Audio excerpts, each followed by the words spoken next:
This Torah class is brought to you by TorahAnytime.com. Okay, good night, Shabbos Rabbi, as we prepare for Shabbos, Parshas Shmini, and Parshas Parah, Ba'aleinu L'Tova.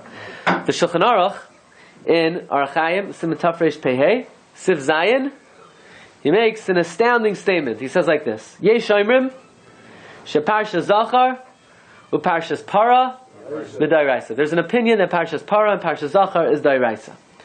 Now, Parshas Zachar, that I get, Verstetzach, right?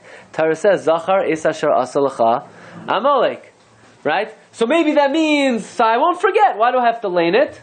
And it says, Leitishkach, that's believe. What do I do with Zachar? Shetehei shoyna beficha. Fine. But to lane this week about the red heifer, the Parah Aduma, right? About the Red Bull.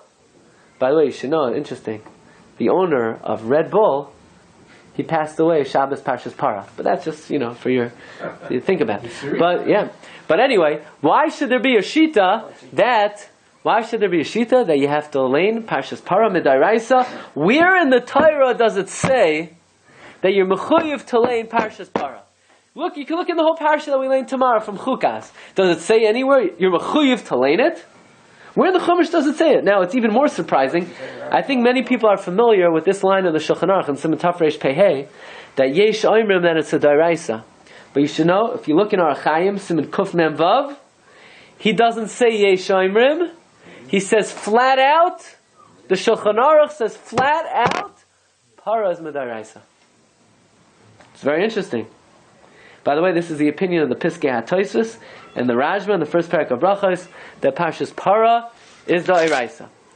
And the Lechem Mishnah, Parak Zayin, Hilchos Brachos, Magen Avram, and Siman Tafresh Pehei, he asks, how in the world could Parshas Parah be Midairaisa? The words of the Magen Avram, he says, De be'emes ein tam b'kriyasa Midairaisa. There's no reason to obligate you to lane Parshas Parah Midairaisa. V'gam lo yodana hecha ramizah, and I have no idea where there's any remez in the Torah that you have to lane Parshas Parah.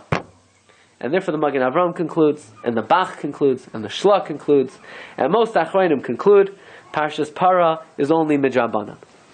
Comes along the Aruch HaShulchan, not on your sheet yet, and the Aruch HaShulchan attempts to defend the position that Parshas Parah is midairaisa. And the Aruch HaShulchan discovers and he uncovers a remez in this week's laning, then indeed Parshas Parah is midairaisa. First the pasuk says, "V'hoisa levnei Yisrael lechukas olam." It will be an everlasting statute. That the mitzvah paraduma applies l'dairos, which means even when the Beis Hamikdash is no longer standing, one can still purify themselves with the ashes of the paraduma. And in fact, if I were to ask you, when was the last time we had the ashes of the paraduma? So you'd say, I don't know, when the Beis Hamikdash was destroyed. By Yesheni. And yet, if you look in the Gemara in Masechta Chagiga, Adaf Chafei, the Gemara says, Chavraya medakon begalila. The Amoraim purified themselves, their wine, their oil, in the Galilee, in the Galil. How did they purify it if they were Tamei Meis? Says the Mishnah Lamelech in Hochos Avelos, the Amoraim had the ashes of the Parah Aduma. So we're talking well after the destruction of the Beis Hamikdash, after the Tanoim, times of Amoraim. The Amoraim had ashes of Parah. But what do you mean? There's no Beis Hamikdash. Says Aruch HaShulchan. That's what the pasuk means. L'chukas olam. You don't need a Beis Hamikdash to use the ashes of the red heifer, right? By the way, they all have to be from the original batch. Okay, they had it. By the way, just as an aside, the Chida writes, they had it. They kept it.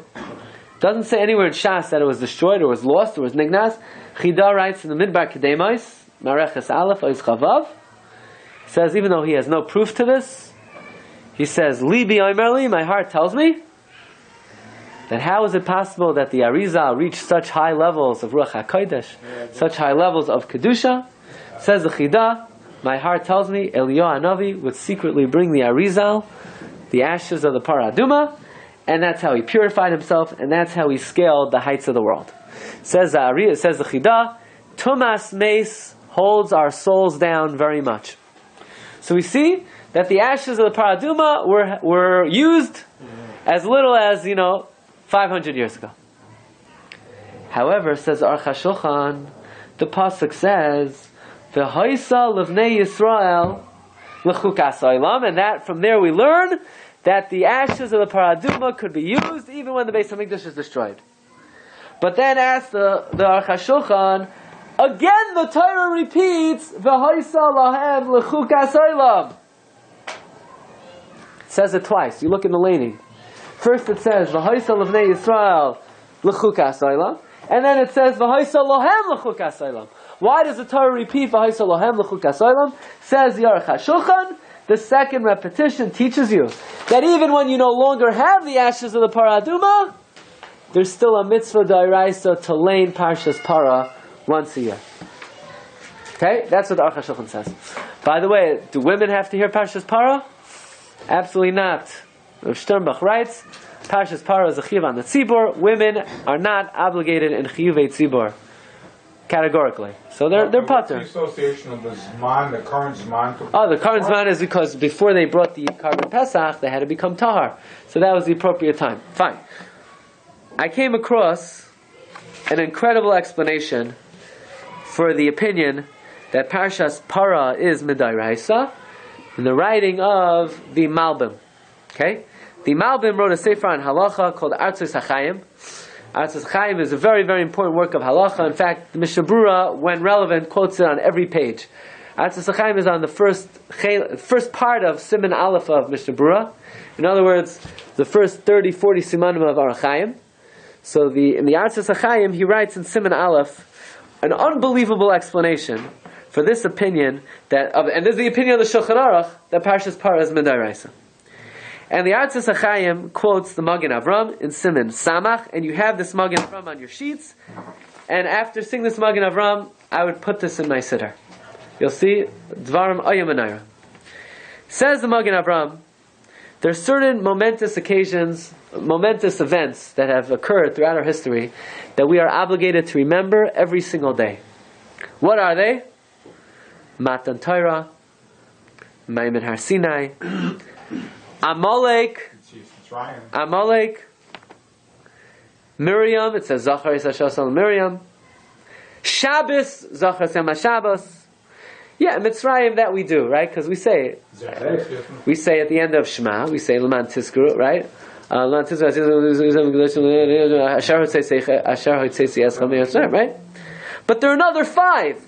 Maimin Har Sinai, Matan Torah, Amalek. Amalek is not just once a year, every day, Midairaisa. Miriam, every day, Midairaisa. Shabbos, So now the big question is, Rabbi Sai, when do we remember it? So you say, that's why we say the Sheish Zechiros. Yeah, does everybody say it? It's a chiyuv to say it. There's a chiyuv d'oraisa to say. If it was a chiyuv d'oraisa, you don't think it would be brought down in Shulchan Aruch? It's not brought down in it. So when do we say it? You ready for this? Says the Magen Avram in the bracha of Ahav Rabbah, you're mekayim 5 mitzvahs d'oraisa. When you say the words, look at number 1 over here. Uvanu v'charta, God shows us. You remember Matan Torah. When you say V'kerav Tanu, you remember Maimin Har Sinai. You could make the case it's the same thing. Okay. L'shimcha hagadol, to your great name. Remember that Amalek wanted to make Hashem's name missing. Right? That you remember Amalek. L'haydai s'lecha, you think our mouth was created to praise you, God, and not to speak Lashon Hara, like Miriam. U'zachartem es kol mitzvahs Hashem, that we say in Shema, you remember Shabbos, which is the equivalent of all 613. Says the Magen Avram, but there's another Zechira that we don't remember. And that Zechira is Zachar Eis Asher Hektzavta Hashem Elokecha B'Midbar. There's a mitzvah d'oraisa to remember the Chet HaEgel. Why don't we remember that? Says the Magen Avram, when you say Uliyachedcha bi'ahava, you think like this. Baruch Hashem, I love you now, but there was a time that our love for you wasn't so geshmak, right? By the Chet HaEgel. Ask the Magen Avram, if it says by the Chet HaEgel, Zachar, and it says Lo Tishkach, why don't we have a Chiyuv Midairaisa to learn about the Maaseh Egel, just like we have a Chiyuv Dairaisa to learn about Amalek? Good catch. Look on the first wide line of the Magen Avram. He says, "V'tzarach tam, lama tiknu likros Parshas Amalek, mashalei tiknu bezechiros acherim." And says the Magen Avram at the end, "U'maaseh egel loy tiknu mebnei shahaya genusan shel Yisrael." It's embarrassing. It's embarrassing. It's shameful.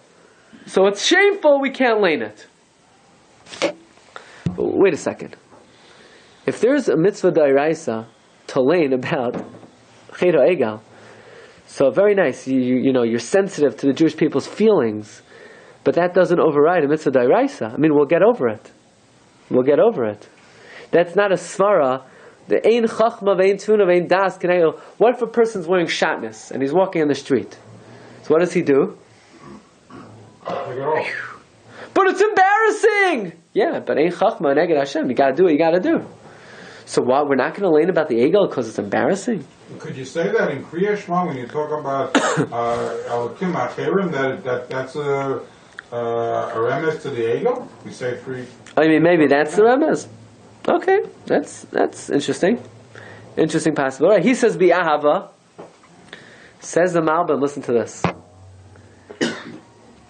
Mipnei genusan shel Yisrael is not a reason to wash away a mitzvah d'oraisa. You know when we're Makayim the mitzvah d'oraisa of learning about the Chet HaEgel? Parshas Parah.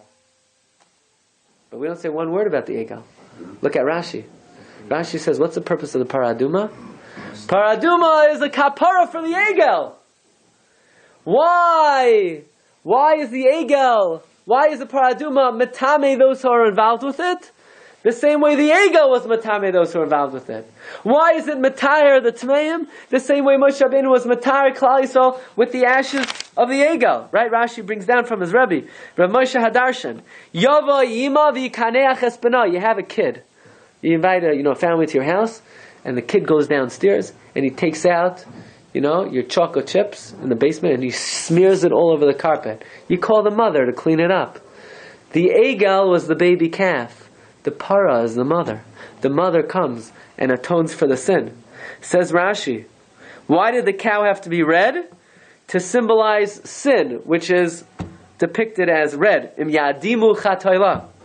Why did it have to be tamima, tamim? Klal Yisrael was tamim before the Chet HaEgel. Why could only Elazar be involved in the Parah Aduma and not Aaron? Ein kategar nasa sanegar. Aaron made the Egel, Rashi says. Why did they burn the Parah Aduma? Keneged the Egel that they burned. Why did they use 3 species of plants? Ezav, Shni Tailas, right? 3 species. Keneged the 3,000 people who died by the Egel, Rashi says.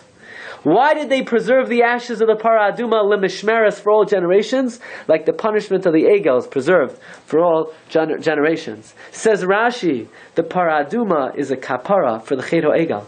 Says the Malbim, you know why Parshas Parah is a mitzvah d'oraisa? Because there's a chiyuv d'oraisa to learn once a year about the Chet HaEgel. And you can't learn about the Egel directly because it's too embarrassing. So indirectly, we learn about the Egel. How? Through the Parah Aduma. Very interesting. So I was thinking about this. So, but we're really missing the message. First of all, most people don't even know. Here we have a chiyuv d'oraisa, and nobody knows where it comes from. Nobody even knows the purpose. I mean, here you have a mitzvah d'oraisa to remember the Egel. How many people know that the chiyuv d'oraisa of laying Parshas Parah is a kapar for the Egel? We're really sacrificing the lesson for the sake of covering over the embarrassment of the Jewish people. I thought Parah Aduma was one of the chukim for which there is no explanation. Also a good question. Good question, right? The Beis Halevi asks this question. If there's such a good reason for it, it's a kapar for the Egel, so how is it a chayk? Right? So Beis Halevi says, I will say very, very briefly as a side point, Beis Halevi says that what was the Chet HaEgel? That the Chet HaEgel was that they thought they, with their own rationale, did something God didn't command them, but it's something that made sense to them. So the Parah Aduma, how is it a kapar for the Egel? It has no reason. It doesn't make any sense. And you do it anyway. That atones for the fact that you did this, you made the Egel when it made sense to you. So now, the reason why there's a reason for it is because there is no reason. In other words, the kapara is you're doing something that has no reason to atone for something. Something that has no reason. Okay. But, upon further thought, perhaps the reason why we try to learn the lesson from the Egel in an indirect way is because sometimes an indirect way is the best way to learn something. What do I mean? There's a medrash in Devarim Rabbah that said when Moshe Rabbeinu was about to die, he gave Musar to Klal Yisrael, he reprimanded the Jewish people. He says, I don't understand. When you guys made the Egel, 600,000, I prayed for you. One person was able to save all 600,000 of you. And now I'm about to die and I want to go into Eretz Yisrael, and 600,000 people can't save one person. Moshe Rabbeinu was reprimanding the Jews. Hey Jews, you should have davened for me that I go into Eretz Yisrael. But he never told them explicitly. He only told them indirectly. The Matnas Kuna writes, he only told them indirectly. But he never told them explicitly. You know, if I was Moshe Rabbeinu, I would have sent out postcards, invitations. Na'al hisfalel avur Moshe ben Yocheved l'zchus likanes la'aretz. You know, I would have, mailed out postcards to every... daven for me! No, Moshe Rabbeinu never asked them to daven for him. Because he knew Hashem wouldn't it sounds like... respond favorably, and he didn't want to embarrass the Bnei Yisrael. He was only merames to them. Why didn't he say to them explicitly? So remember, our Rosh Hashiva pointed out, Rav Henach Leibowitz Zechzag Levracha, that Moshe Rabbeinu knew human nature. And human nature is, nobody likes to be told what to do. If I tell you to do something, you may do it, but you're not going to do it b'leiv shalom. Because every human being has a desire for independence.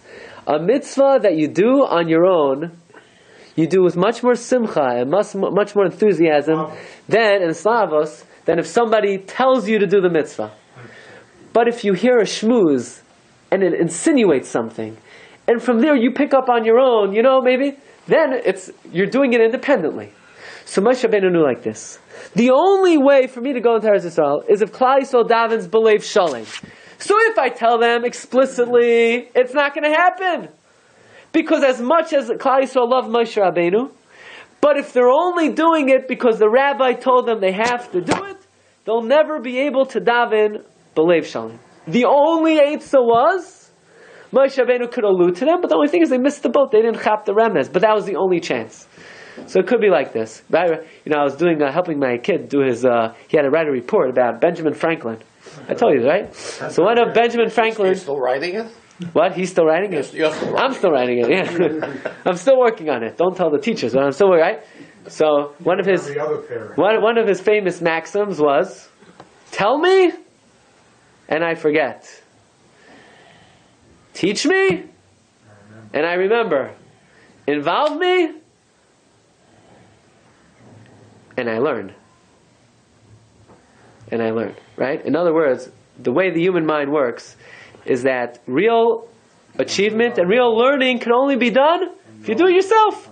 Do it yourself. Somebody could tell you something. Nobody wants something rammed down their throat. And Moshe's not ramming it down their throat. He's merely asking them, please daven for me. Yeah, but then the person loses his feeling of independence. It's important for a person to integrate something into his system.